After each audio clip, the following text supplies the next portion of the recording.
Que a paz do Senhor Jesus Cristo esteja a partir de agora reinando em nossos corações. Eu dou graças a Deus por estar aqui nesta manhã. Agradeço o Edilson, Valdemar, que me proporcionaram esta oportunidade. E espero de todo o meu coração que o Senhor esteja conosco nesta manhã e que através desta minha palavra Deus possa falar com todos nós.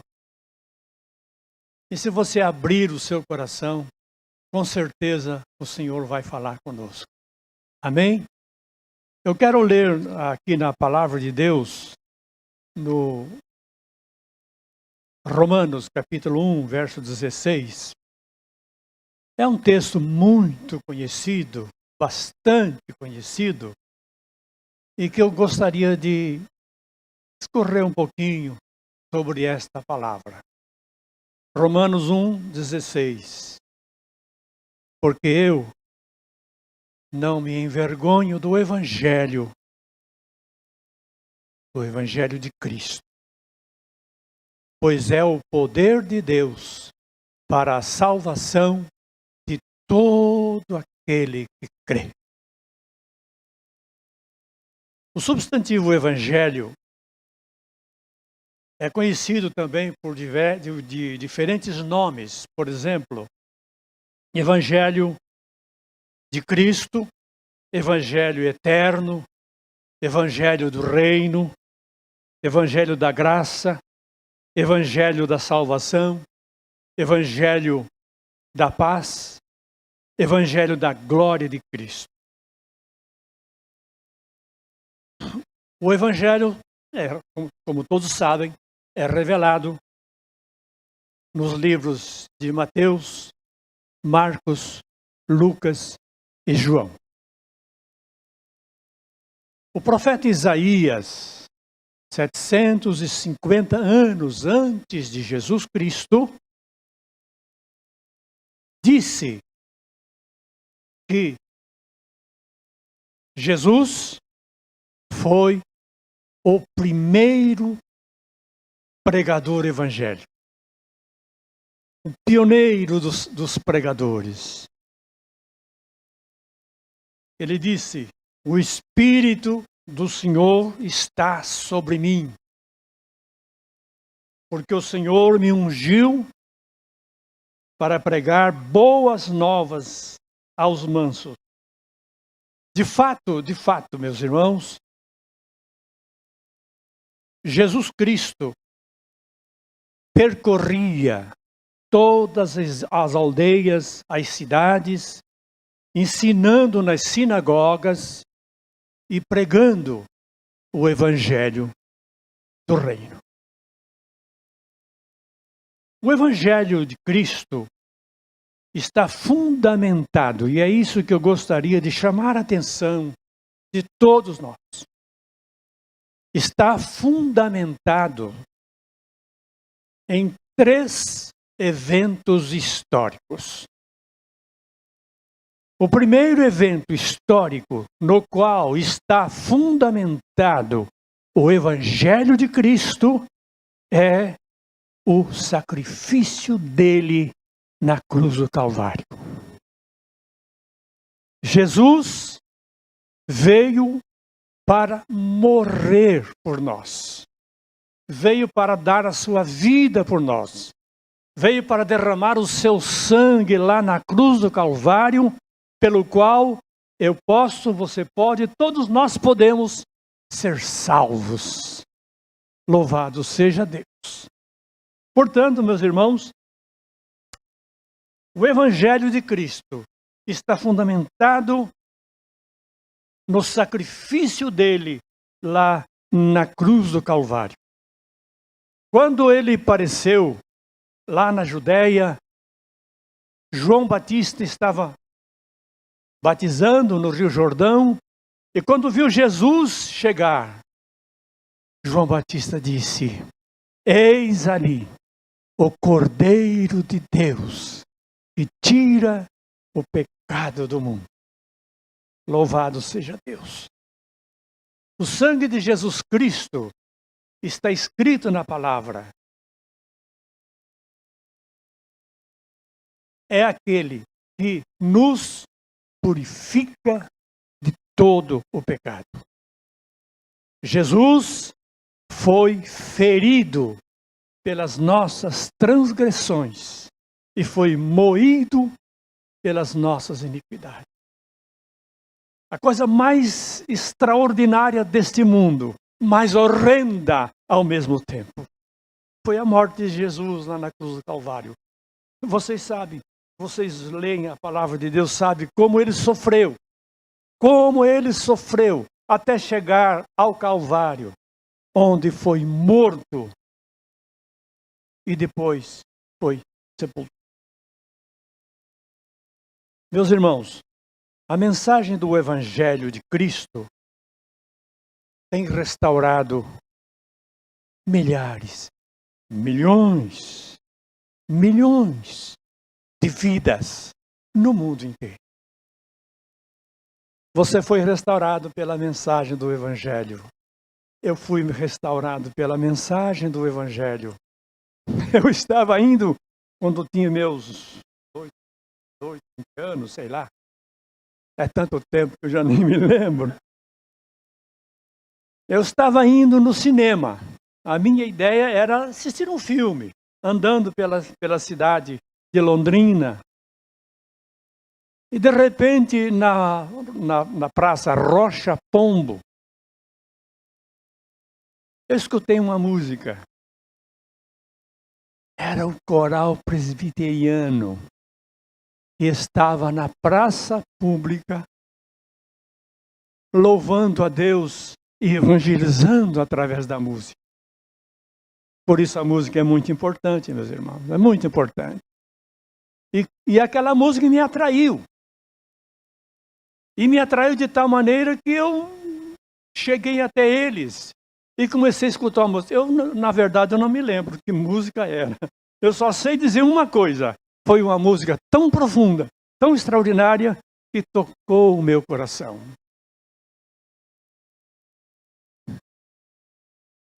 Louvado seja Deus! Só um minutinho. Mas graças a Deus, me tocou de tal maneira que eu entreguei a minha vida para Jesus. Em vez de ir no cinema, eu fui ouvir a palavra de Deus. E meus irmãos, daquele dia em diante, eu passei a servir a Jesus. Passei a adorá-lo, a pregar o seu nome, a escrever a respeito dele. E graças a Deus, o Senhor Jesus Cristo fez uma obra extraordinária na minha vida e fez na sua vida também. O sangue de Jesus nos purifica de todo pecado. E por isso nós cantamos alegremente, alvo mais que a neve. Alvo mais que a neve. O sangue de Jesus nos purifica e nos faz mais alvo do que a neve. Louvado seja Deus. Eu me lembro agora de um caso interessante que eu quero passar para vocês. É o caso do irmão Luiz Cláudio. Em nossa igreja lá, Pedra Viva, em São Paulo, nós tínhamos o nosso culto de evangelização todas as sextas-feiras. E era um culto baseado na música. Então tínhamos muitos músicos. E ali então Deus fazia uma obra maravilhosa, salvando pessoas também através da música. E um dia chega lá no nosso culto o Luiz Cláudio. Ele estava relutando em assistir nosso culto. Já tinha sido convidado muitas e muitas vezes, mas relutava. E aquele dia ele foi. ele era criminoso. Ele era da pesada. Traficante de drogas, envolvido no crime. E ele chegou armado, entrou armado lá na igreja.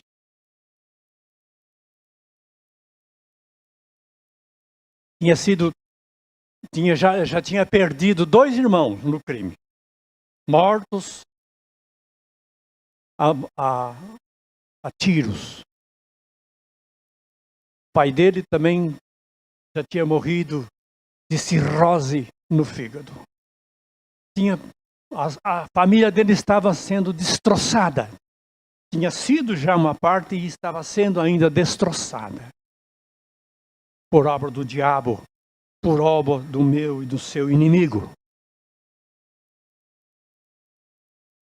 E naquele dia, ele ouviu a música, ele ouviu a palavra de Deus, e de repente, ele pensou assim, não, é isso que eu quero. Eu estou procurando isso, mas não estou sabendo o que é.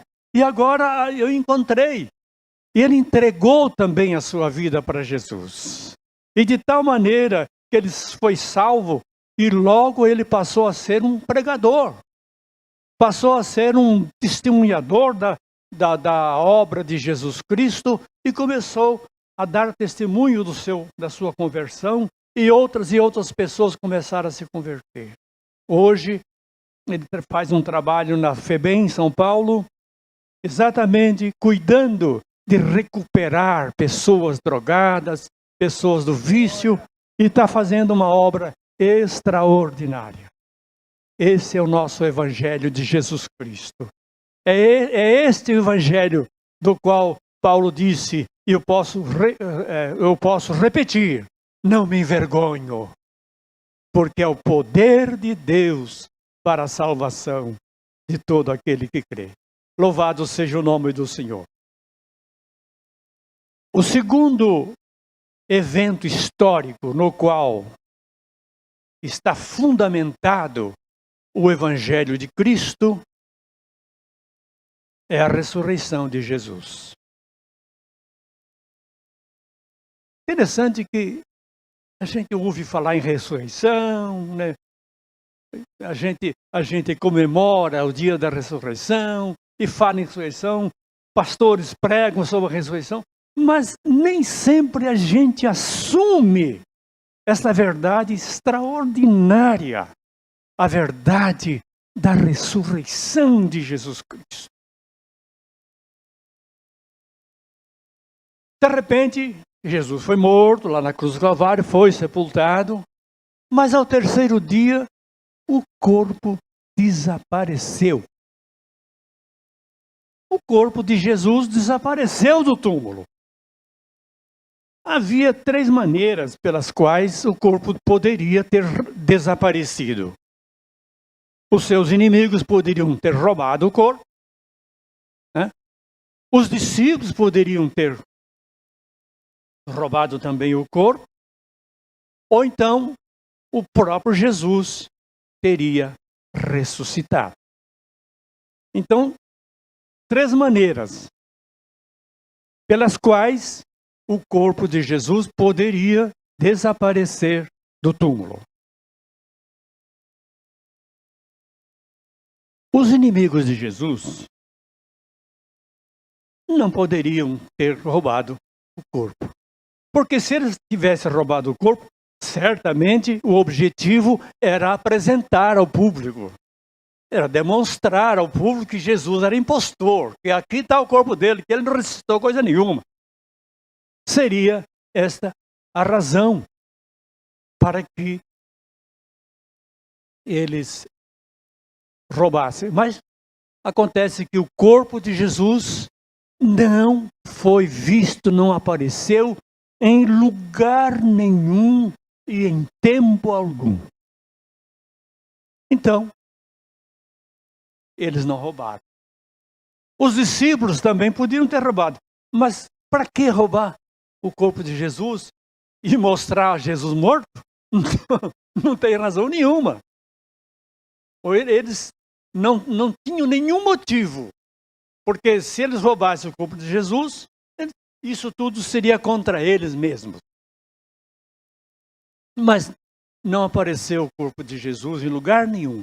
Se Jesus, o corpo dele, não apareceu em lugar nenhum e desapareceu do túmulo, e não foi por causa dos seus inimigos, e também não foi por causa dos seus discípulos, a única explicação é: ele mesmo ressuscitou. Glória a Deus! Ele mesmo tirou o seu corpo do túmulo para cumprir aquilo que ele mesmo já tinha dito. Eu tenho poder para dar a minha vida e tenho poder para reavê-la. Louvado seja o nome do Senhor. Jesus, de fato, ressuscitou dentre os mortos. Agora, pensa comigo. Se Jesus não tivesse ressuscitado, você não estaria aqui, nem você, nem ninguém. Essa igreja não existiria. Presbiteriana, independente. O que é isso? Não existiria igreja nenhuma, em lugar nenhum do mundo. Eu não estaria aqui pregando e não teria escrito nenhum livro. Não existia. A palavra Jesus Cristo era desconhecida. O cristianismo não existiria no mundo inteiro. Mas existe. E por que existe? Você pode responder? Porque Jesus ressuscitou. Jesus está vivo. Este é o Jesus no qual nós cremos. Não é um Jesus de história, não é um Jesus de lenda. Aliás, alguém um dia me perguntou: escuta, você crê na lenda de Jesus? Eu falei: eu não creio na lenda de Jesus. Eu creio na realidade de Jesus. Jesus ressuscitou. Jesus está vivo. Ele é o meu Salvador, é o seu Salvador. Ele é o nosso Salvador. Louvado seja o nome do Senhor. E porque Ele vive, posso crer no amanhã. Paulo diz que está na palavra, registrada a sua palavra: se Jesus não ressuscitou, é vã a nossa fé. Se não ressuscitou, é vã a nossa pregação. Não tinha valor nenhum. E de fato, Jesus ressuscitou e por isso nós pregamos o seu evangelho. Pregamos a sua palavra. Louvado seja o nome do Senhor. Agora vamos ver o terceiro evento histórico. O terceiro evento histórico, no qual é fundamentado o Evangelho de Cristo, é o Pentecoste. Quando Jesus estava para subir, deixar a terra, ele reunido com seus discípulos, disse para eles: ficai na cidade de Jerusalém, até que do alto recebereis o poder do Espírito Santo. E eles foram fiéis ao mandato do Senhor Jesus Cristo. Ficaram na cidade de Jerusalém, esperando, aguardando. O que será que é isso? Eles certamente ficavam sem saber, e curiosos, né, para saber que negócio é esse, que Espírito Santo é esse que vai ser enviado para nós, o que é isso? Mas de repente, lá no cenáculo, de repente, sem perceber, sem ver o que estava acontecendo, houve um grande barulho, houve um grande movimento, e ao mesmo tempo, línguas de fogo estavam caindo sobre aquele lugar, E aí que eles entenderam, aqui está, o Espírito Santo foi derramado. E foi derramado de tal maneira que todo mundo foi atingido. Todo mundo, ali os discípulos todos foram cheios do Espírito Santo.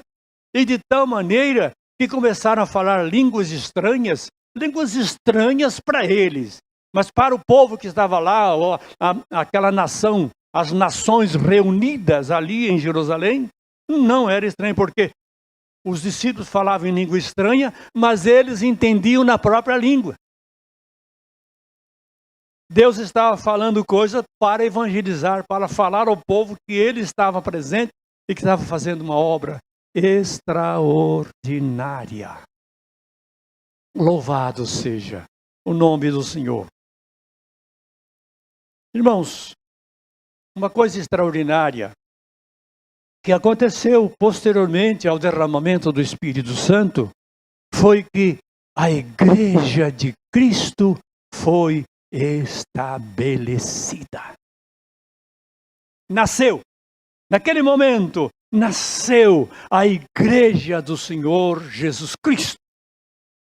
E ela não nasceu para ficar estática, não nasceu para ficar parada, ela nasceu para fazer uma revolução espiritual no mundo inteiro. Louvado seja o nome do Senhor. E veja que, logo que o Espírito Santo desceu ali em Jerusalém, o apóstolo Pedro ficou cheio desse Espírito e começou a pregar. E começou a falar ao povo. Agora, veja bem que coisa extraordinária. Quando Pedro falava, enquanto ele falava, as pessoas sentiam que o coração estava ardendo. Coisa estranha acontecia enquanto Pedro pregava. Eles não sabiam o que era, o que está acontecendo comigo. Eu estou sentindo um fogo, uma coisa dentro de mim, o que é isso? Então perguntaram a Pedro: Senhor, o que faremos, varões, irmãos? O que faremos? Então Pedro disse: arrependei-vos, sede batizados e recebereis também o poder do Espírito Santo. E naquela mesma hora, mais de 3, ou quase, alguns falam quase, outros falam mais, eu não sei se é quase ou se é mais, mas não importa, cerca de 3.000 pessoas se converteram. Aleluia! Se converteram a Jesus, mudaram de vida.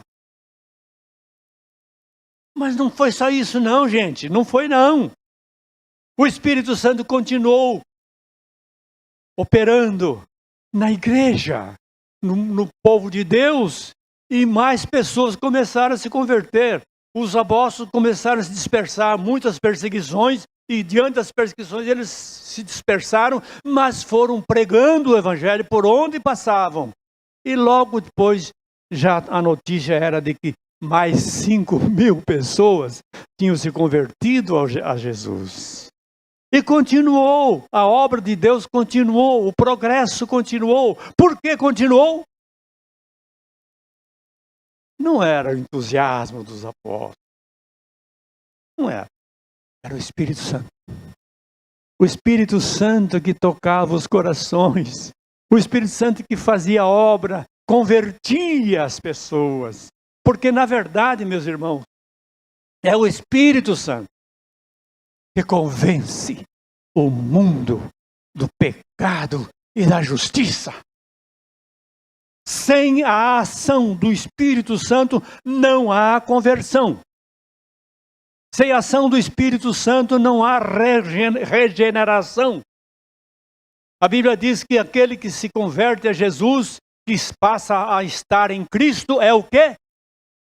Nova criatura. As coisas velhas já passaram, eis que tudo se fez novo. Louvado seja Deus. Bendito seja o nome do Senhor Jesus Cristo. E meus irmãos, veja que coisa interessante. os grandes homens de Deus que absorveram esta mensagem, a mensagem do Espírito Santo, eles não se conformaram mais em apenas pregar, fazer um belo esboço de um sermão e pregar. Não adiantava nada. A pregação pura e simples não resolve nada. A pregação sem a ação do Espírito Santo não é nada. Mas quando eles são cheios do Espírito, coisas maravilhosas podem acontecer. Isso quer dizer, meu irmão, que se você hoje for cheio do Espírito Santo e permanecer cheio do Espírito Santo, Maringá vai ser diferente. Aleluia! Maringá vai ser impactado pelo poder de Deus. Como foi Jerusalém, como foi Samaria, como foi aquela região onde Jesus pregava. Mas eu quero fazer vocês lembrar, e vocês como presbiterianos devem se lembrar. Havia um homem que se chamava Charles Finney, ou Carlos Finney, Grandson Finney, conhecido como Charles Finney. Ele era um homem cheio do poder de Deus. Era presbiteriano. Não era independente, porque não havia independência ainda. Mas ele era presbiteriano. E ele era tão cheio do Espírito Santo, meus irmãos, que numa igreja de Nova York, na igreja que se chamava Rochester, não sei como é que é isso. É isso mesmo? Então tá bom. Rochester. Nessa igreja de Nova York, a igreja em Rochester, Nova York, ele foi tão usado por Deus que teve um movimento, um reavivamento espiritual. E esse reavivamento foi denominado de o fogo dos 9 anos. Foi de 1824 a qualquer coisa para dar os 9 anos.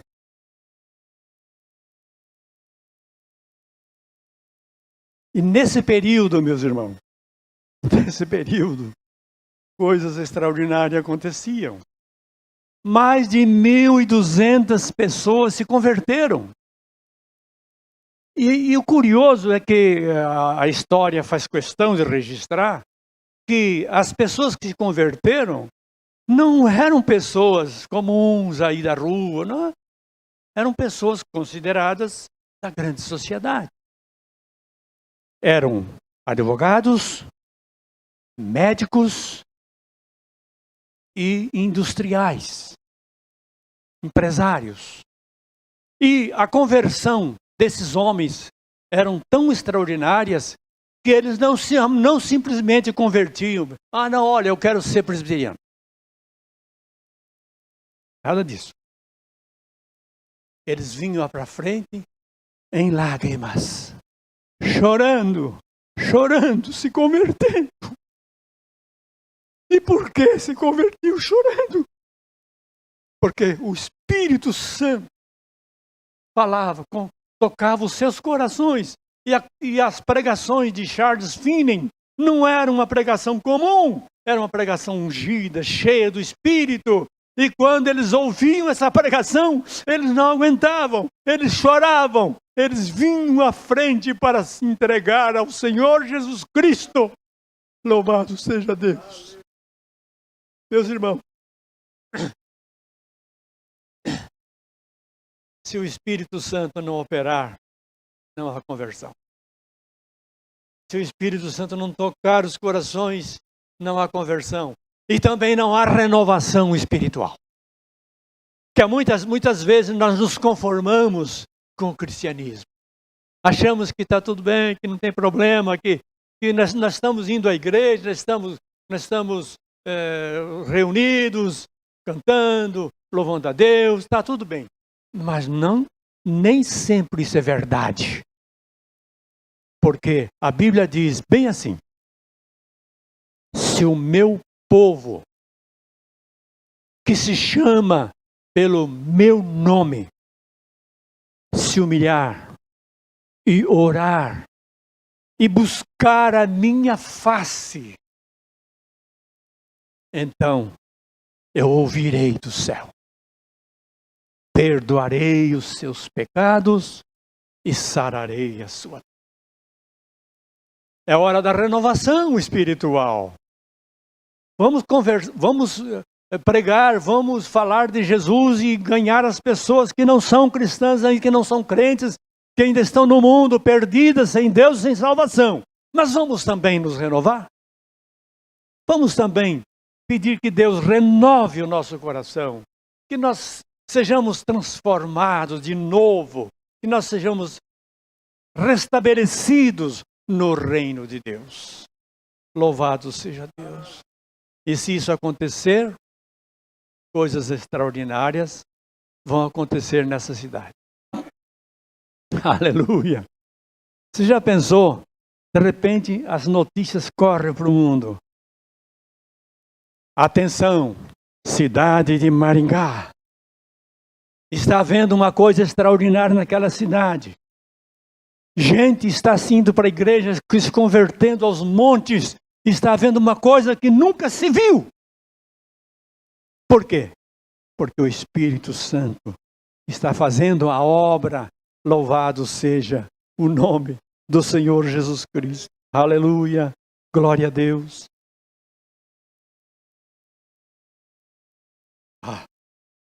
Já me alertaram.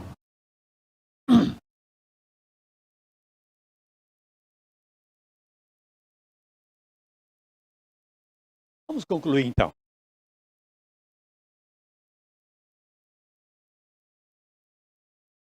Três eventos históricos nos quais é fundamentado o Evangelho de Jesus Cristo.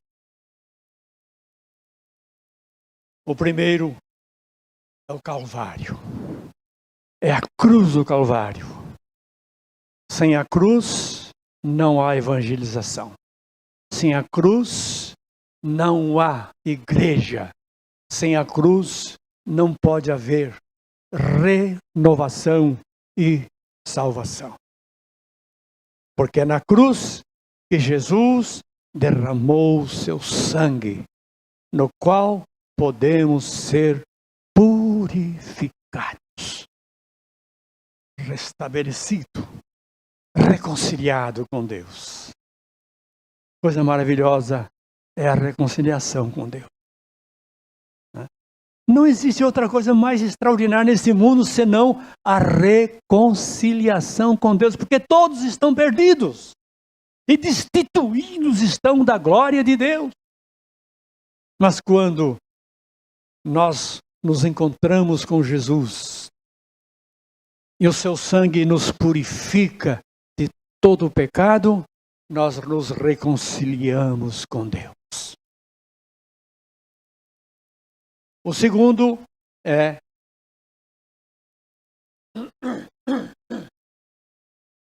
a ressurreição, né? Lembram? O segundo evento histórico no qual fundamenta o Evangelho de Cristo é a ressurreição. Se no Calvário nós somos reconciliados com Deus, na ressurreição nós temos a comprovação da nossa fé. Como disse Paulo, eu sei em quem tenho crido. E você também pode dizer, eu posso dizer, eu sei em quem tenho crido. E por que sei? Porque Jesus não está morto, Jesus está vivo, Jesus ressuscitou. Então eu sei em quem tenho crido. Era a palavra de Paulo. E é interessante nós lembrarmos que a Bíblia diz que todos os apóstolos davam testemunho da ressurreição de Jesus. Quer dizer que todos falavam da ressurreição de Jesus. Paulo, todo lugar que ele pregava, que ele ia, ele falava da ressurreição de Jesus. O nosso Jesus não é um Jesus morto, é um Jesus vivo. E por isso é a comprovação da nossa fé. Se o Calvário é a nossa reconciliação e a ressurreição é a nossa comprovação da fé, o Pentecostes é a preservação da nossa fé. Se você crê no Calvário, se você é revestido do Espírito de Deus, se você crê no Espírito Santo, você tem a comprovação, aliás, tem a... Hein? Pois, fale. Preservação. Natinha me lembrou. Mas você também se lembrava, né? Eu tinha falado de preservação. Eu tinha esquecido. Porque na minha idade, olha, eu vou te falar, viu? Tem coisas que de agora eu esqueço. Mas também, por outro lado, eu tenho coisas da minha infância que eu me lembro. Né? E muitas coisas do passado eu me lembro. Mas de vez em quando a gente esquece de alguma coisa. E agora me lembrei de uma coisa importante aqui, ó.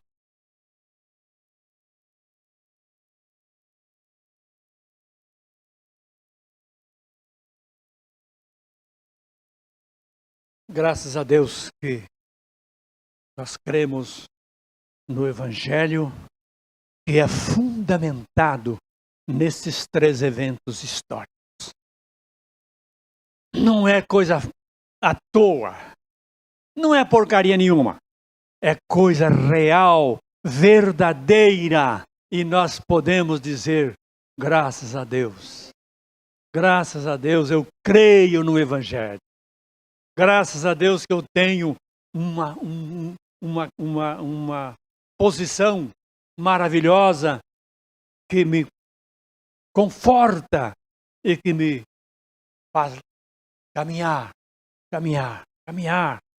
Eu estou caminhando há mais de 60 anos e quero continuar caminhando. Não sei quanto mais tempo, mas vou caminhar ainda. Né? E você pode caminhar com Jesus.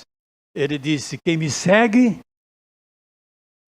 não andará em trevas, mas terá a luz da vida.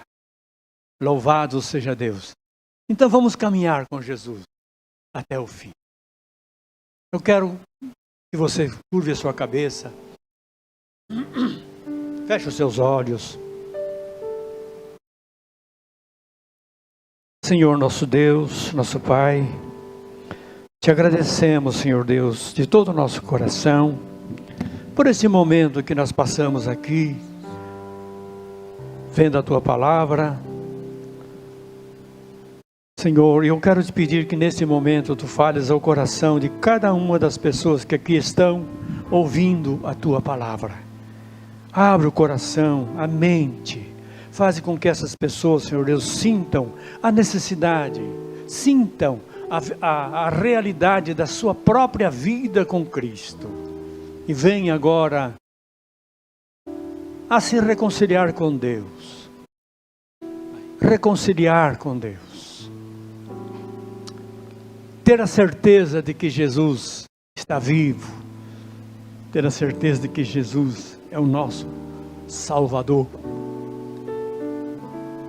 E receber esta graça, a graça da salvação e a graça da renovação espiritual, para que esta igreja não seja a mesma doravante, e que esta cidade receba o grande poder que pode partir de cada um desses membros desta igreja. Senhor, eu quero voltar ao início de tudo. Meus conceitos